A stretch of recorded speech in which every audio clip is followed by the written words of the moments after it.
Two key events hastened the fall of the fascist dictatorship of Premier Marcelo Caetano. One was the regime's attempts to force army officers to fight unpopular colonial wars. The other was the publication of a book called Portugal and the Future by war hero General Antonio de Spagnola, who convincingly argued against Caetano's leadership. Around 250 military officers orchestrated a bloodless coup, sending Caetano into exile.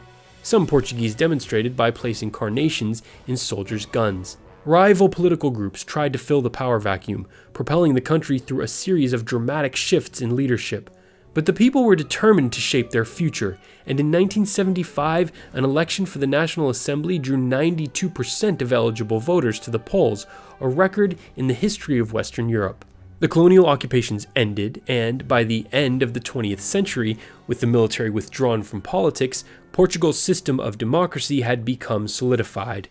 What was initially an uprising against forced cotton cultivation in Angola turned into a struggle to liberate the entire colony from Portuguese control. After the revolution in Portugal brought a new government to power, it withdrew all of its forces from the country in 1975. And after a brief civil struggle, Angola officially gained its independence. Mozambique also freed itself from Portuguese colonial rule. With the support of the Soviet Union and China, it fought a decade-long guerrilla war to win a negotiated independence in 1975. The communists, called the Khmer Rouge, won the Cambodian Civil War and installed a government led by Pol Pot. Pot's totalitarian dictatorship committed one of the worst genocides in history, killing 25% of Cambodia's 8 million people in just 4 years. In 1953, the Americans and British helped remove Iran's prime minister in a coup so the Westerners' preferred leader, the Shah, would continue his rule unchallenged. Shah is another term for king. By the late 1970s, the Shah's reign was going on 4 decades. Despite a swiftly expanding economy, many Iranians felt left behind by the pace of modernization. As protests against the Shah intensified, a religious leader named Ayatollah Khomeini, who'd been living in exile for 15 years, quickly gained a groundswell of populist support.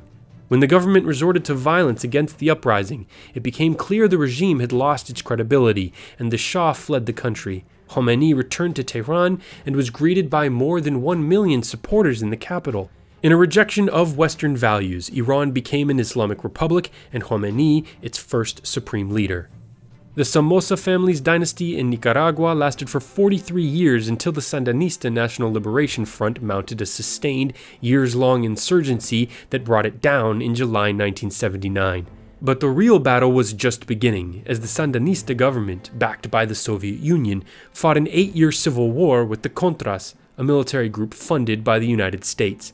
Fortunately, a 1987 peace agreement shifted the focus from combat to politics.